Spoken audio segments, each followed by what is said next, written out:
Safe House by Nicholas Vrekar. It is an ideal house in an ideal neighborhood, quiet and secluded. The lot is deeper than it is wider. The white picket fence extends from the porch and wraps around the backyard before connecting again with the other side of the house. A bright green lawn leads up the porch stairs, which climb up to a red brick house with a charcoal gray roof that slants to the left. Every house in the neighborhood has a bright green lawn, red brick, and a charcoal gray roof that slants to the left. It is an endless row of identical homes. The sun rises at its scheduled time, and its light filters softly through the master bedroom's curtains upon the bed. The man stirs from his sleep and opens his eyes. He rises from his bed to greet the new day. The man remembered the old home, a less than ideal house in a less than ideal neighborhood. The home was an apartment on the 5th floor of an aging complex. Its paint faded and chipped, its wood rotten, and its brick crumbled. At night he could hear the near-constant sound of sirens.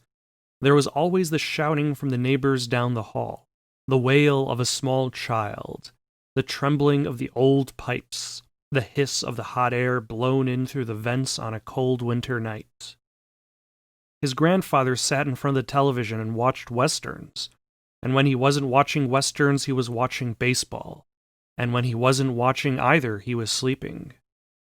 He slept more often than not. That winter he died in that chair.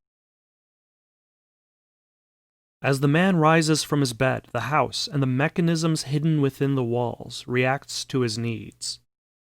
As he walks through, the bulbs on the ceiling lights and the lamps and the medicine cabinets light up. As he steps into the shower, the water sprays, adjusting to his preset temperature.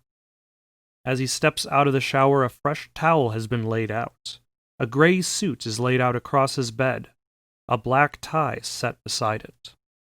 Breakfast is scrambled eggs and buttered toast.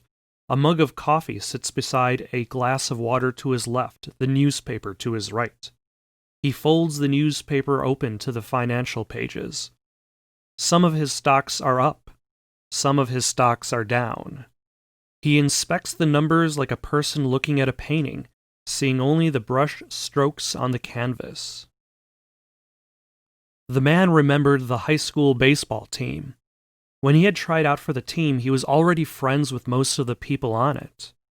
He had wanted to be the pitcher, but that went to Mitch. Johnny was the catcher. Bill, Lenny, and Jim the bases, Harold shortstop. Thomas was center fielder, and Hassan guarded the left field. He was assigned right outfield. The day was dark when they had played their rivals from uptown. The coach had said that there would be scouts from the colleges and universities in the stands. It was a dark morning that led into a dark day, overcast with a light rain. He prayed that the game wouldn't be canceled, and it wasn't. He put on his uniform and glove, both worn and used before he got them, and stood ready in the outfield. Mitch threw a perfect game that day.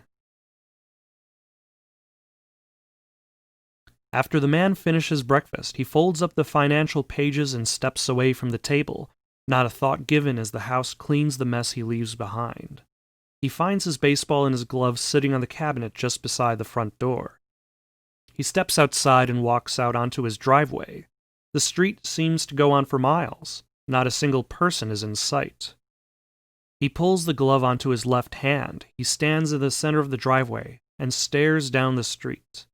He twists the ball in his fingers. He takes a deep breath, leans back, raises his arm, and throws a fastball across the asphalt. The ball hits the energy shield at the end of the driveway, and its walls flicker orange and vanish again, and the ball bounces back to him. He catches the ball in the glove and bounces it in his hand. He twists it in his fingers. The man remembered watching a baseball game in college. He was there with his girlfriend at the time. Her name was Susan, or Becky. He hadn't made the team. Most of his friends didn't. Mitch did, Hassan did, and Billy. The rest of them were with him, up in the stands. After the game, the man, Susan or Becky, Mitch, and Billy packed into Mitch's car and drove out from the campus to the next town over and drank their way down the street, one bar at a time. Mitch was driving when they were heading back, leaning out the window and screaming at the cars that passed by. Mitch didn't see the tree until the moment before the car crashed into it, before he was flung through the driver's side window he leaned out of. Billy was okay. Susan Rebecca was okay. Mitch stood up from where he fell, his throwing arm broken in multiple places. The man steps back inside and returns the glove and the ball to the top of the cabinet beside the door. He climbs up to his office. There is a single desk set in the back of the room. Through the window he can see rolling green hills that disappear into the horizon. The computer turns on as he steps in. He pulls his chair back and sits down. For the next 8 hours he looks at spreadsheets filled with numbers. He looks at the numbers and compares them to the company's acceptable parameters. A computer filters through the spreadsheets before he sees them, and another computer filters through after. He studies the numbers, and sometimes he confirms the data before passing it on. Sometimes he denies the data before passing it on. His hand rests lightly against the mouse pad, and throughout the day the only sounds are the hum of the computer and the clicking of the mouse. The man remembered the day he interviewed for the job. He couldn't sleep the night before. He tried. He gave up. He put on his suit and laid back on the bed and stared at the ceiling and waited. He wondered if his resume was in order. Would they criticize his GPA, his school? As the sun shone through the glass, he knew it was time to get going. The interview was in a small room on the 23rd floor. For a long time he sat alone, and the longer he waited, the more unnerved he felt. The door opened, and a white-haired man with an immaculate red tie stepped in. The white-haired man said, "All right, kid, impress me." The man thought of every way he could be turned down. He took a deep breath and started talking. The man remembered the phone call he received a day or so after the interview. Would he like to accept the offer to work for the company? His heart was beating fast and his fingers trembled as he held the phone. But he showed no sign of surprise. He said yes, and was thankful for the opportunity. When he hung up the phone, he raised his fist in the air. That night he was in a sports bar in the city.